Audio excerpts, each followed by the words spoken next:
Homelanders, gone and taken my boy. If you can't tell, I've recently watched the finale of The Boys, but yeah, can't get the butcher's voice out of my head. That's a lot of triggers of the old Phlage boy. So let's go 1, 2, 3. The world's most ultimatist lightning helix. That's just crazy, that is. That is literally just crazy talk.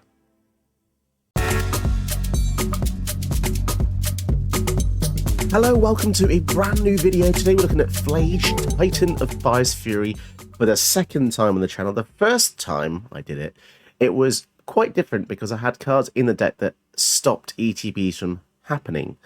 And now I've gone the other way. I want to double the ETBs happening with things like Escalating and Panamonican and Roaming Throne.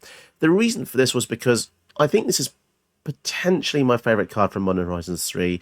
It is a lot of other people's favourite cards as well. You can tell by the latest modern rankings that just released all the stats of the deck lists involved. Phlage was like in so many of them, it was crazy. But the reason I wanted to revisit this was I wanted to see if I could make an energy build out of it, and I think I did pretty well. There's not a tremendous amount of energy in the deck itself, but there's enough to kind of give you the essence of what I wanted to do. Now, annoyingly, there's no way of actually just searching for energy in the game. If you type energy in, it only comes up with cards with the word energy in the name. That there is a filter for it, but I've actually forgotten it already. Some of the comments can tell me what the filter to find any cards with energy is, but we'll just kind of like eyeball them and see why exactly I've gone for energy. It's because Modern Horizons 3 introduced a lot of energy support, which is kind of hilarious because the first time around when it was in Kaladesh, Wizards of the Coast said it was a mistake for Standard, which is fair enough, this is for Modern, but now they've made loads of new cards for Modern, so I guess the line between Standard and Modern is very fine now. I mean, I don't know, Standard's really powerful anyway, but look at some of the energy cards. Guide of Souls, whenever another creature enters, you gain 1 life, 1 energy. And then whenever you attack, pay 3 energy to put 2 counters on a creature and it becomes flying and an angel. We're seeing a lot of these like angel enablers lately, and I kind of like the flavour. There's like this undercurrent theme of making things ascend into like this heavenly state of power and flight. And yeah, God of Souls will do that. This actually synergizes quite well with Elishnorn and Panamonican as well. Jolted Awake, which is a common, but I'm pretty sure some of these feel at least uncommon or rare, would feel rare in the old days. Just take a look at this one. Choose an artifact or creature in your graveyard, then you get 2 energy. Then you pay any amount of energy equal to that card's mana value if you do return it from the graveyard to the battlefield. The battlefield for 1 white. This is potentially like a reanimator for, for mono white. It's kind of crazy. There's probably a lot of really powerful cards out there that are very, very low CMC and very high power. And you only get 2 energy with this card itself, but obviously in 60 card formats or in a deck like this, where you're actually getting a lot more energy from other means, this could potentially be really epic. Even if you get 1 more energy, you can get Phlage back for 3 damage, still you gain 3, deal 3 damage, goes back to the graveyard again. It can be useful, so it's like a 1 mana lightning helix, which is really kind of epic. What else do we have? Static Prison. I think this is definitely underrated as well. A 1 mana effect that enters and you exile non-land permanent opponent controls until this leaves, which is already pretty good even if it's for 1 or 2 turns. I say that because you get 2 energy, and on your pre-combat main phase, you sack it unless you pay energy. So it will eventually go away. It's like fading.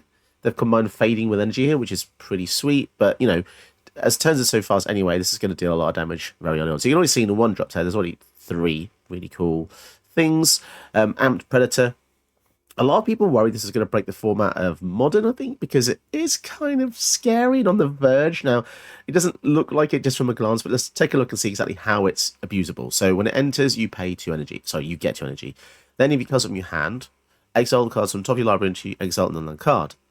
You may cast that card by paying an amount of energy equal to its mana value rather than paying its mana cost. So you can basically cheat out crazily big spells as long as you have the energy, but there's probably some combos of this in Modern that will push it over the top. There's nothing in this deck that I've intentionally put it into break, but it's just a really cool kind of thing. It's kind of basically cascade into X.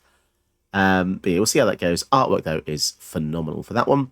This is an oldie but a goldie, hard as lightning. Nice to see this one back. Choose a creature, you get 3 energy, then you can pay any amount of energy to deal that much to that creature. Now bear in mind, they've actually made a faster version of this now, Galvanic Discharge, which is it strictly better? choose creature, get 3, bloody blah. This one is choose creature or planeswalker, get 3, pay anything. Yes, this is strictly better and a common. What the hell has Magic come to? I just realised this is strictly better than I was likely. Oh, that's so funny. And then if you want to laugh even more, look at Reiterating Bolt. 2 mana, right?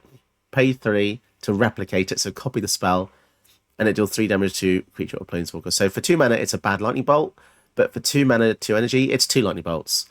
Absolutely just ludicrous. So you can see why I wanted to make an energy build, because it's just so crazy for the removal alone. It's just so powerful.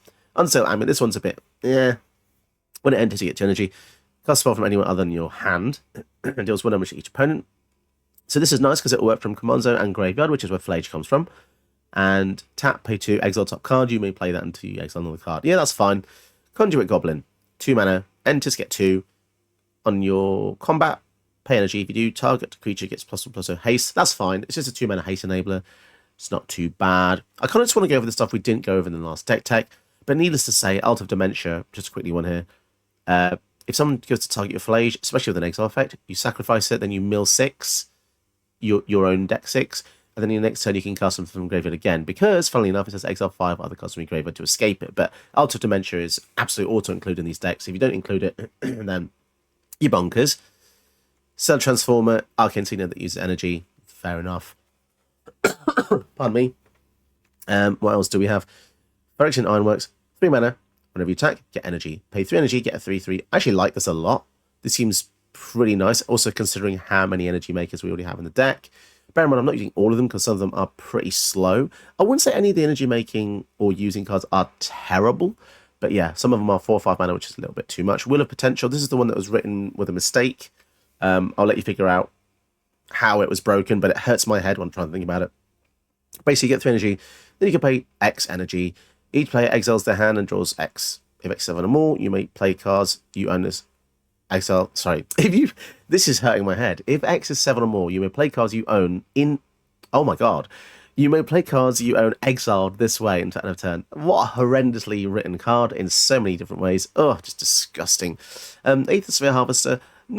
This isn't aged that well. In standard, it was great, but the reason I want to try in this deck is because if Phlage comes in, go to full control, before it goes to the graveyard, you can tap Phlage to crew a vehicle. So that's a nice little way to like abuse escape in a way. Aether Revolt, this is kind of cool as well. As long as a permanent you controlled left the battlefield this turn, if a source you control will deal non-combat damage to opponent or permanent controls, deals that much damage +2. Whenever you get 1 more energy, Aether Revolt deals that much damage to any target. That is crazy in this deck. It doesn't look like it has, but it has 2 sentences, paragraphs of abilities. The Revolt, the top ability is basically Torbrun, but Revolt. I think Revolt is when something needs your battlefield proc something, which actually makes sense because the card is actually called Aether Revolt. Interestingly, this didn't come out in the Kaladesh block. Kind of strange, but yeah, they decided to make this now. Fair enough. Artwork's sublime. Scurry of Gremlins comes in. You get 2 Gremlins. You get energy and equal to the amount of creature you control. That can be pretty crazy in a deck that has loads of tokens. Maybe in something like a card deck, this would be epic. And then pay 4 energy. Creatures get +1/+0 haste. The more I read this, the more I think this needs to go on my card deck. What else have we got? Panabon and Remy Throne. And that's about it. But you can see from the deck, there's a lot of energy support. It doesn't technically synergize with Phlage, but Phlage is just kind of like the vessel for the energy cards. But I thought it would be an interesting and unique deck to give you guys, because when I look at the landscape on YouTube, so many boring people and players out there, man. I don't even know. You know, when I wanted to make YouTube, the reason for it was because I thought that I could do some things better, and I think I have achieved that, even if the numbers don't actually say that. But my point is, I'm bringing my own USP, my unique selling point. There's a few factors that I bring to the table. I played for a long time. I'm British. There's like no British.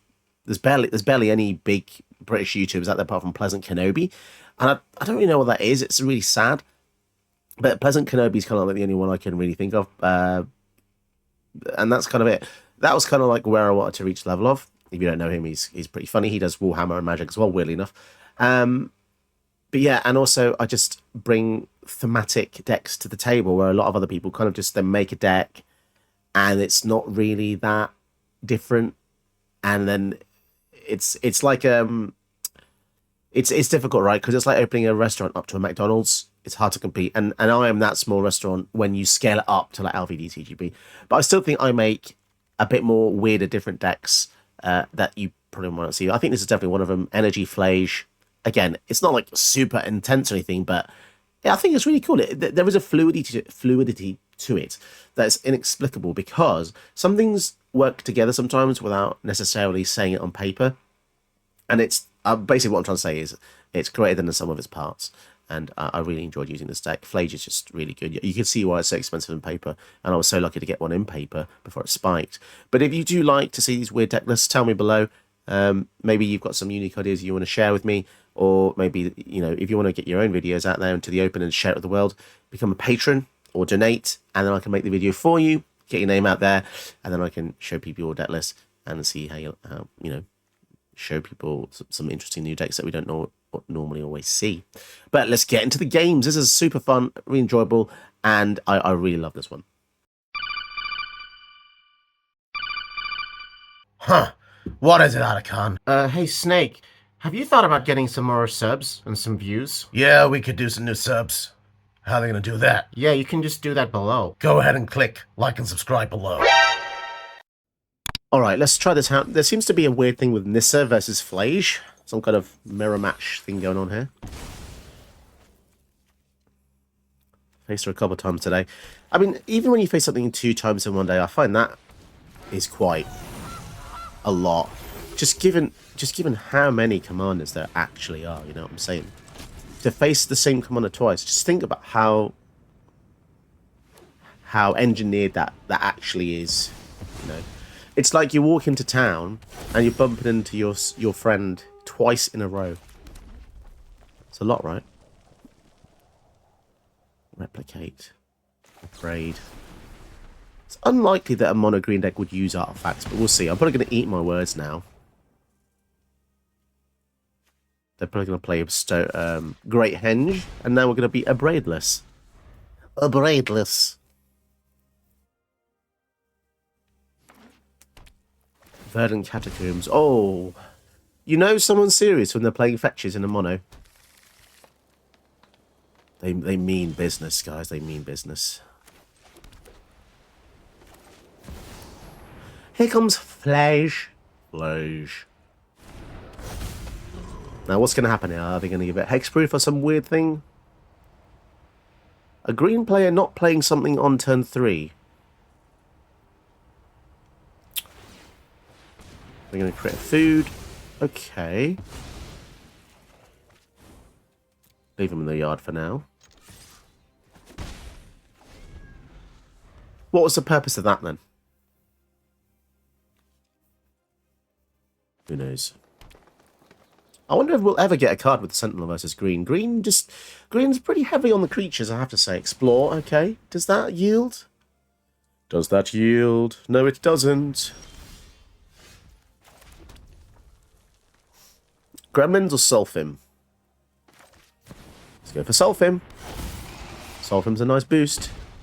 Makes all of our damage deal double damage if it's non-combat. So cool. Such a cool card. That artwork is terrifying.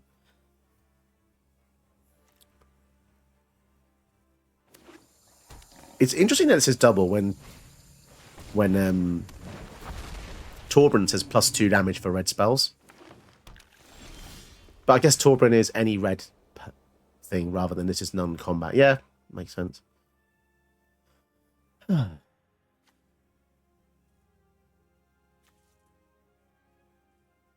Should we get rid of the Topiary Stomper or... No, let's just go for this Showdown of the Skulls here.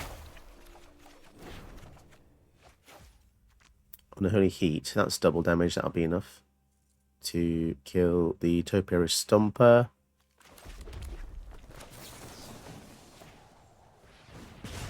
Four damage, nice. And I do like the synergy of the Esper Sentinel with the Showdown of the Skulls. That works out really nicely as well, because we would have put counters on the Sentinel, which makes it harder for our opponent to not give us cards. Oh, lovely. This is a really good matchup for us. Mono red. the reason for that is because Red's entire shtick is dealing damage to us, but we have life gain on a stick, so let's deal 2 to this.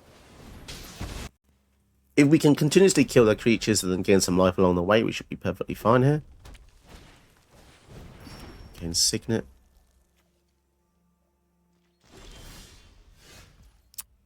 Got a lot of things to... I think we'll pass. If they go for the Ojo, we just exile it with Soul Partition, I think. That's just the cleanest way to deal with it. Because of the way it's worded, it just means that they'll... It just costs them 6 now, and this doesn't become a land as well. Which is exactly where I want to be, you know. Mono Red playing a 6-drop commander is... it's not ideal for them, is it, really? They're looking at Soul Partition as if... I guess not many people may have seen it, but... I'm actually going to Phlage here, because we have Jolted Awake. If we get an energy card, we can just get it out and deal another 3 to one of their creatures. And we also have Fragment Reality as well. Casig Flamebreaker. So the whole deck is just creatures that deal X when you do spells, it seems.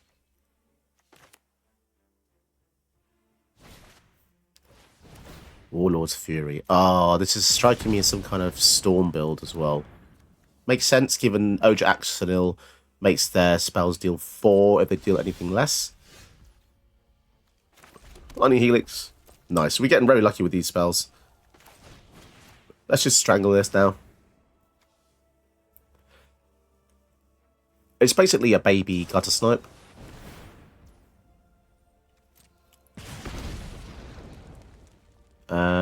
Well, okay. They wanted to save it, so we'll kill it in response. Nice. And it's just filling our graveyard, right? And the more stuff in our graveyard, the better. Like, if they play that here, yeah, okay, that's perfect, because now we can go for a Fragment Reality on it.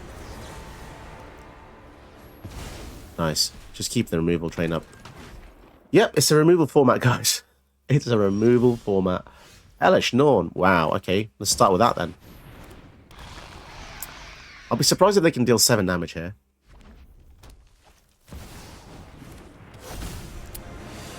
So any spell that doesn't deal non-combat damage deals damage equal to Ojo Axel's power instead. Okay. So that taps to deal 4. That is horrifically powerful. Ryle.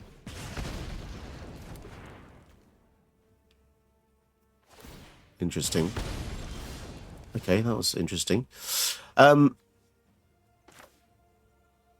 Yeah, I know I'm a bit confused by that. 1, 2, 3, 4, 5.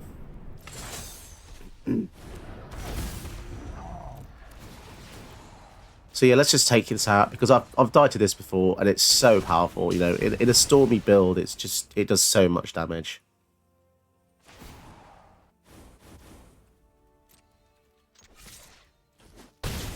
Down to 18. But yeah, as I said, with our life gain, I think we should be pretty safe here. Mind Stone, 8 mana Ojo Axonil, not so alluring, is it? I don't really know how they get back from this, because we're going to be able to Lightning Helix every turn now as well.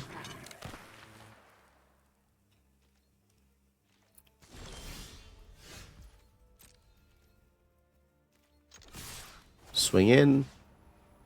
Kill the Alchemist.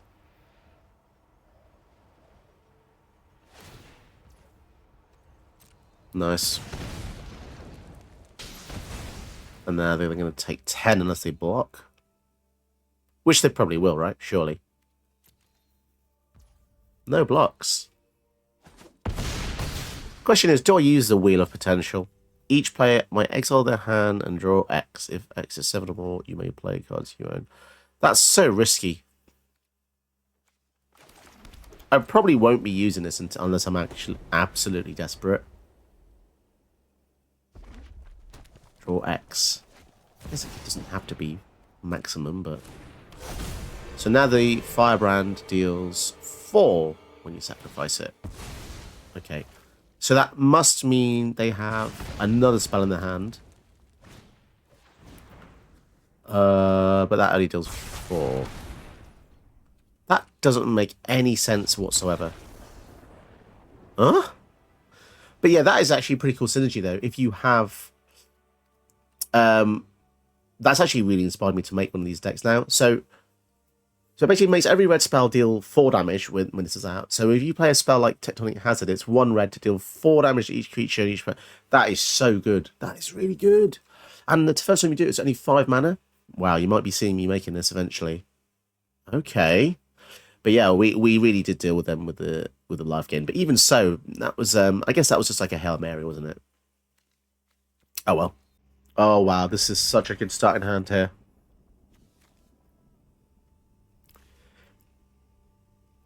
It's kind of sad that the format has devolved into having loads of removal, but it's a self-perpetuating cycle, right? The reason we have all this removal is because every turn there are so many threats now that just deal crazy amounts of damage you've not dealt with, or crazy amount of synergy you've not dealt with. So if you don't have removal, you're just not going to have a great time. And even I struggle with that sometimes. I remind myself to put removal in because it's just very difficult to survive if you're not killing stuff every turn, you know? I think given the nature of our hand, I'm going to slow roll the Phlage as well. Because they know we have the Phlage. So they might just throw stuff at us. Oh, wow, that's good. Enters, draw a card, play a land. If you put a cave, gain 4 lands, enter untapped. Interesting. Now, we probably want to save the swords because they know for a fact that red struggles with 4 damage, sorry, 4 toughness high or higher.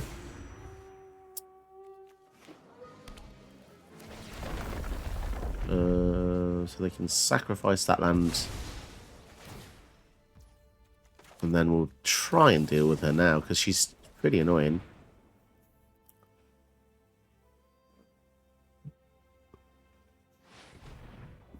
One, two, three.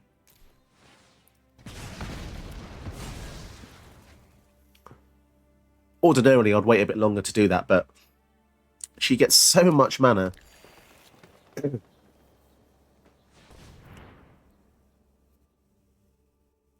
When green goes big, it's very difficult. Oh, okay.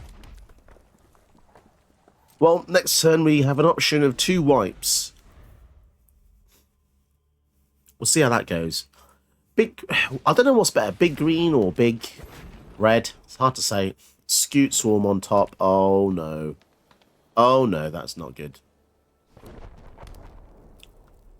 That is not good to see. 3 mana up. I don't know, it makes me feel like there's something weird going on there. Right, let's go for the Phlage. I'm kind of worried that they have this mana up and they see the Scoot Swarm coming up, so we'll see. We'll just see.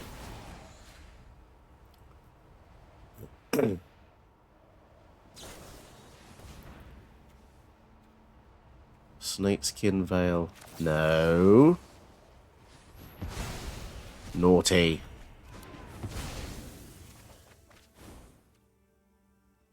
Leave him in the graveyard. Right, so we know that we are going to use a board wipe next turn, so there is no point deploying the Esper Sentinel here. The only reason to try and cheat, well, not cheat, but get that out would have been if there were a blue deck, and we wanted to eke out a counter magic spell. Cheekily, they could even use Ghost Quarter on their own land when the Scoot Swarm's out to get another Scoot Swarm. But yeah. Let's give them a false sense of security here. Interesting, interesting. Right, let's go for this.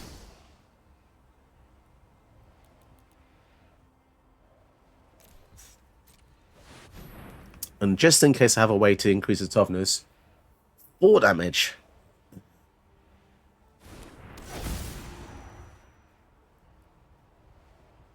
I don't know why they're looking at Phlage. This has no impact. Nice. Okay, and once again, I'm not going to play this Esper Sentinel because we know there's a Nissa. Weirdly, they still haven't cracked the demolition field. They're waiting for a prime moment for that, that's for sure.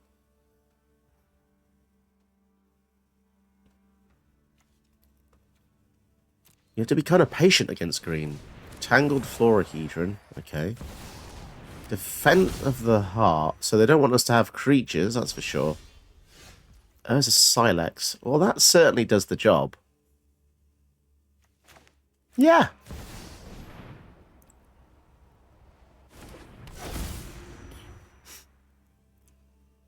Let's wait 1 turn on this before we crack it. Man, we have gotten so lucky against this player. Literally every answer. I know how they feel. It's because we've had games like this before when you play stuff and everything you do just seems to get countered. But, you know, it's not over yet. They could just blow the Silex up.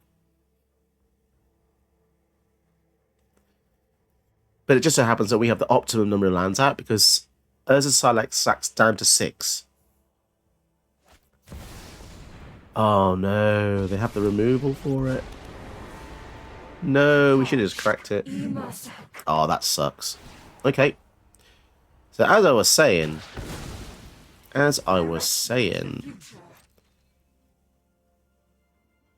6. Right, things have slightly changed now.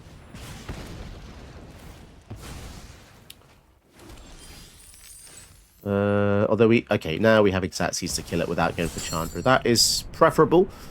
I was going to go for Chandra and minus to 6, but then I don't really want to lose her. This is much cleaner. And then we can save the Chandra as a long-term threat. I love how they're looking at a lightning bolt. Unless they're looking at the artwork, of course. Kenrith's transformation. Oh, come on, man. Well, this is why Magic's interesting, because sometimes it looks like you're doing well, and then the tables can really turn like this. So you control 7 or more lands. Oh my goodness, that flips so easily. Panamonican. Right, okay. Starting to tip me off now. Let's start burning them alive. And no one is it just me? Or is it getting a little warm in here? You may look at the top card of your library and you may play lands and cast creatures and enchantments. God damn, that's powerful. Green Bolus a Citadel, basically, for 4 mana. That is just wild. Great, so now they can play 3 lands off the top. No way did they just get a freaking Evolving Wilds! Case of the Locked Hothouse. How is this Bolus a Citadel, guys? How? For 4 mana. But better. In some ways. Because green's got so much mana anyway, right? They don't lose it. It's very hard to say. 1 card in the graveyard. That's not fantastic. Right. We're gonna attack in here.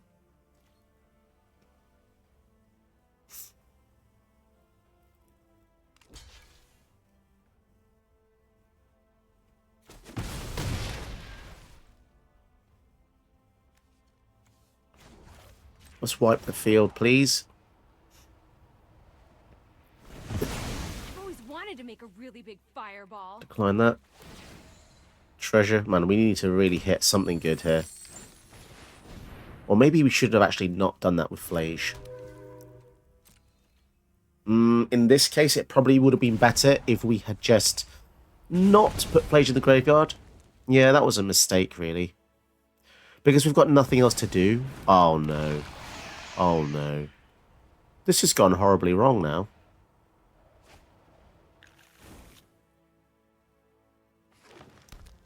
This makes me really sad, guys. Really sad. Especially with Phlage in the grave. Oh, dear. And if Vorinclex flips, we're in a lot of trouble as well. 4, 5, 6, 7, and then a Shire. Oh no. No, no, no. We're just dead. We just got absolutely demolished by this Case of the Locked thing. Come on. Maybe we should have just wiped out the field earlier, but then they would have... okay. Well, No pressure. there is really nothing we can do unless... So we're going to take 18 next turn and probably more. Just because of the fact they're going to get 2 more creatures out with the Vorinclex.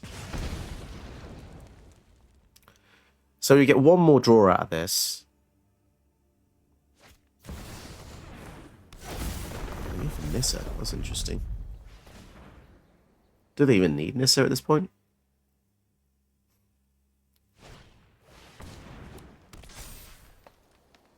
I'm curious. I really would have thought they would have just spent the mana on the Vorinclex here, but apparently it was better to go wide. I hate this card. It's just the thing about the solving is it's too easy. There's no skill with the solve on that. It's just kind of insulting to every other card that has a strange condition. Because a lot of the other cases have weird stuff like, oh, don't own a skeleton or some, I don't know, even that's kind of easy, right? Or own a skeleton, let's say, or own a creature with greater power than toughness. This is just, oh, you know, the flavour of this detective is, it's like Sherlock Holmes. He just solves everything by just walking around. Oh, I've solved a mystery. There's 7 lands, guys. What the hell are all these triggers? That's a crazy amount of triggers going off.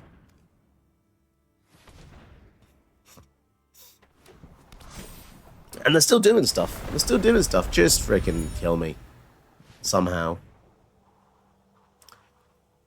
4, 5, 6, 7, 8. As if they've freaking still got 8 mana. I don't even know what they're looking for here. They could just attack for 24 and then flip Vorinclex. But what exactly are they looking for here? Are they just... This is just a flex play, isn't it? They're just playing for the sake of torment now. And they go 18 at Chandra rather than just 6. I mean, 6 wouldn't kill Chandra, but fair enough. Okay. Wow. Yeah. Well, we got absolutely effed there, didn't we? Man, that card's so crazily good. Okay, we got to keep this. Because we have Wrath of God. And, oh, that's a great top deck. And Samwise Gamgee probably cares about going wide. They're probably going to have quite a few creatures. It looks like it's a life gain synergy as well. Forgot to mention the deck even has a copy of Aether Hub, which is just another way to get a bit more energy. It all adds up when you look at stuff like Phyrexian Ironworks. You want to get as much energy as possible. And with enough energy production, it actually makes Phyrexian Ironworks into a mini Planeswalker, because it's an artifact which is slightly harder to kill than creatures, but it also, you know, generates 3/3s, which is something that Garrick does, for instance.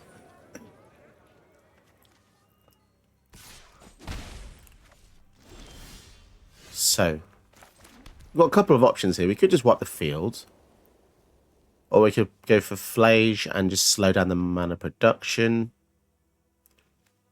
You know what, I'm just going to get a 2-for-1. Cheeky 2-for-1, that's fine. We still have removal. Oh, man. That's crazy. That's so crazy. Just 1 board wipe. My goodness. Build for redundancy, man. Alright, then. Opponent's got Radagast bloody Brown. Oh. It's a good start. Well, I've really got red mana and red spells. This is really weird. Are we playing mono red now? Oh dear.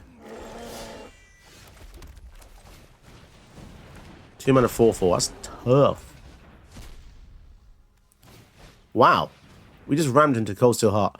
That's actually pretty good. That was really lucky. We needed that white mana. We needed that white mana.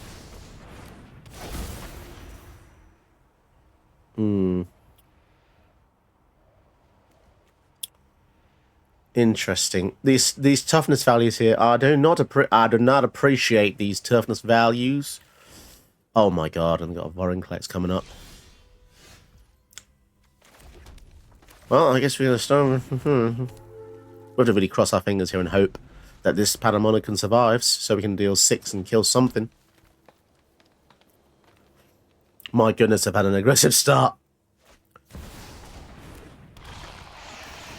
So even if you double block the old growth troll, it makes one of their lands tap for double, which is just horrific.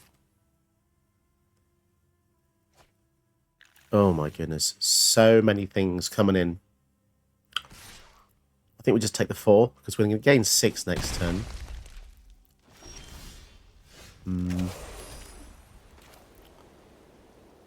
This actually works out pretty well. We're going to full control after this. So, go for the Phlage. So that means we're going to be able to cast it from the graveyard pretty soon. 4, 5, 6, 7, 8. We can only kill one of these things. I think we're going to get rid of the Radagast.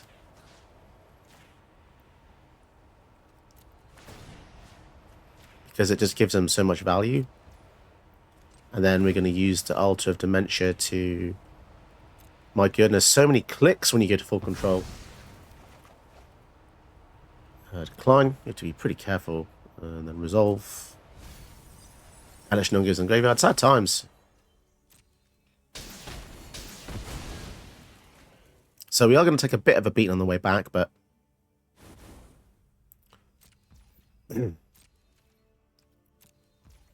But here's the other thing as well. That was a good synergy. But yeah, we're going to be able to do 6 more damage next turn because, you know, we get out the graveyard. Panamonican's going to proc again. It's a shame we can't get the roaming thrown out before all that, but...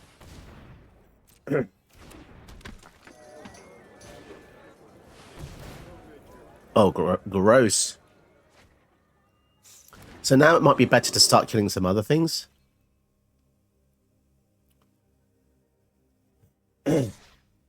It's kind of intense. And they're not going to attack in. That's weird.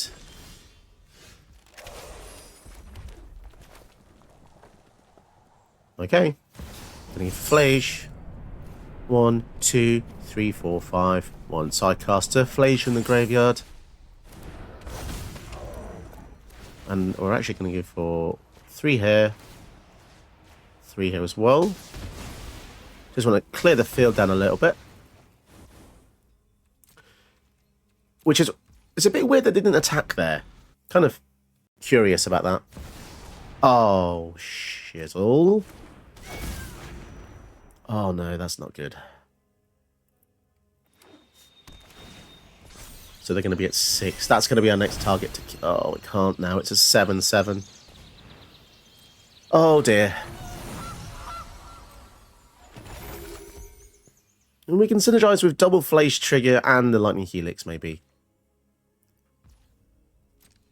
I'm a bit scared. Okay, the white was actually pretty welcome there. Roaming throne, naming giant, I think. Why is giant not a choice? You cheeky devil. You cheeky bastard. Right. Double... We've got so many triggers going off here. Do we care about the POC? No, let's just try and kill the Vorinclex, I think. I think POC we can just try and block. Block the POC. And if they do block... So they do use the POC to block the... My god, that's a lot of words. They use the POC to block the Phlage.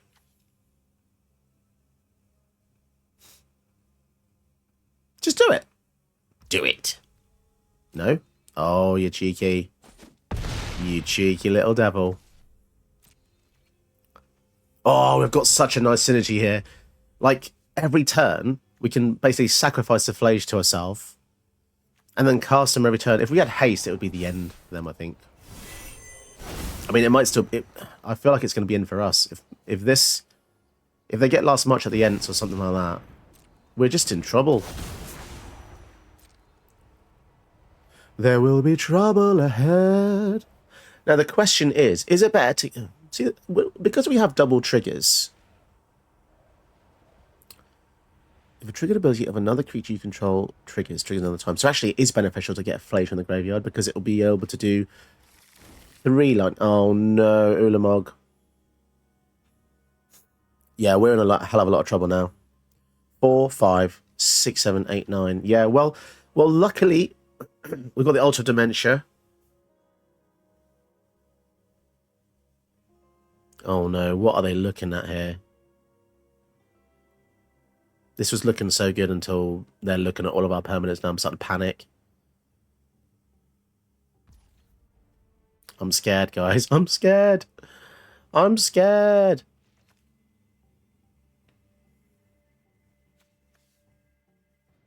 What are they planning? Can we survive an Ulamog? I don't know. We'll see. We will see. Do we want to actually do this Phlage thing or not? I think so. Because we get triple triggers rather than double. And triple is better than double.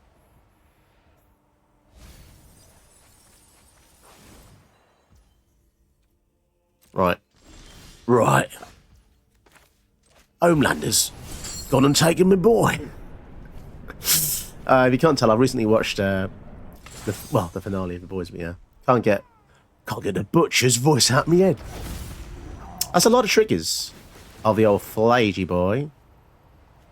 So let's go 1, 2, 3. The world's most ultimatist lightning helix. That's just crazy, that is. That is literally just crazy talk.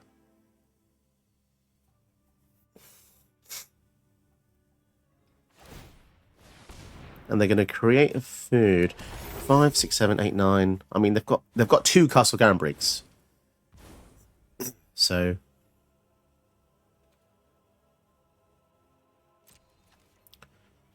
let's just see what happens here. We'll attack. No, we'll just attack with an Amped Raptor.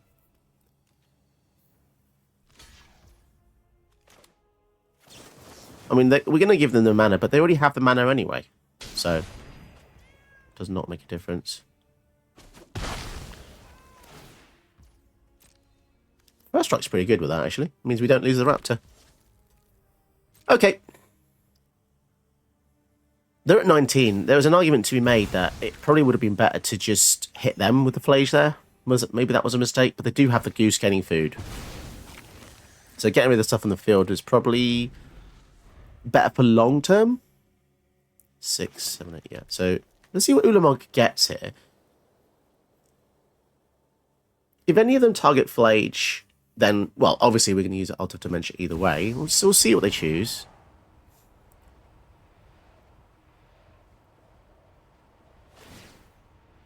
Are they going to pay the ward cost then? You going to pay that, dude? They're going to go for those 2. Okay, that's a shame. So yeah, we do lose all the cool, funky double synergies here. Yeah, that's a shame. So now I honestly don't know how we deal with that. We need exile effects. Clearly. Oh no, Cityscape Leveler. Can they just stop drawing those haymakers, please? Please. Oh, God. And they're at 25. They're starting life. Okay. Discard that. Come on, we need an exile effect immediately.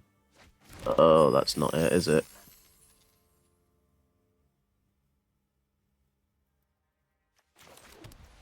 Damn it. We are in a lot of trouble now.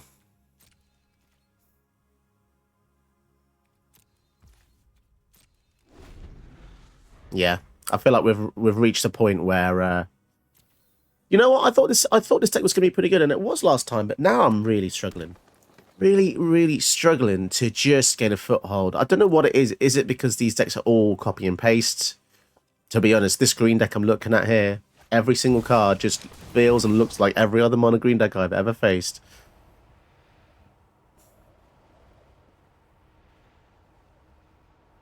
I mean, look at the end win cons. It's just like people can't think for themselves, can they? Does it always have to be Ulamog and CC, blah, blah, blah?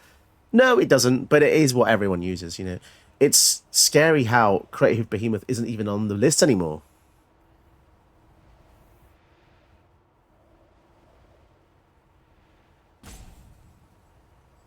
My god, just choose a thing, man.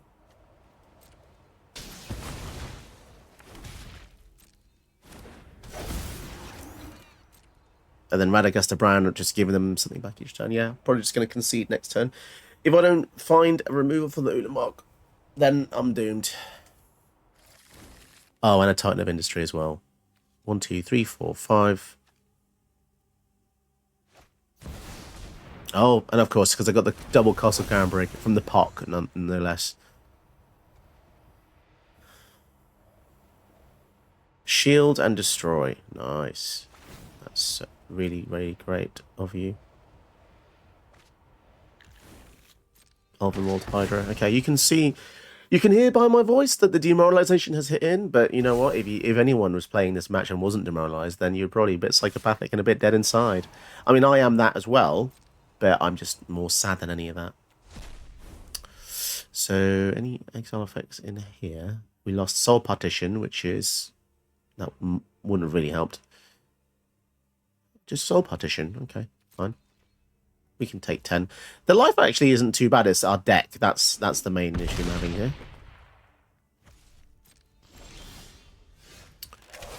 Ironworks. Well, that is just not going to cut it, is it? Well, looks like our road stops here, doesn't it, to be honest? Let's just swing in.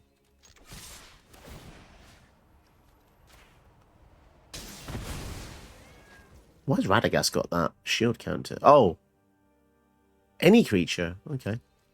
I thought that said itself. I've never seen Titan put a shield counter on anything but itself. That's interesting.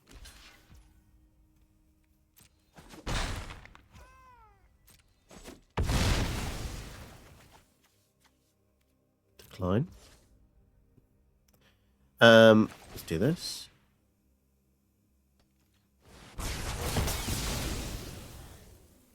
It's a real shame because if the Ulamog wasn't there, it wouldn't have been too bad, you know? Wouldn't have been too bad.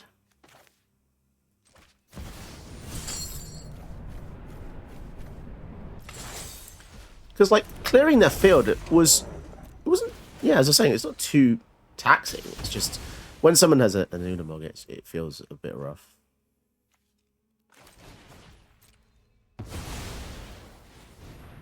Okay. So... we've got 44 cards left. They exile us one more time. And then we're down to 24.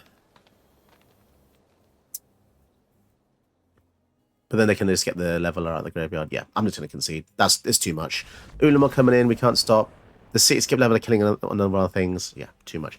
That's such a shame. The beginning was actually really quite good. But sadly, you know, we just got overwhelmed. Did you know that you can help my channel by watching another one of my videos? Go ahead, you know you want to.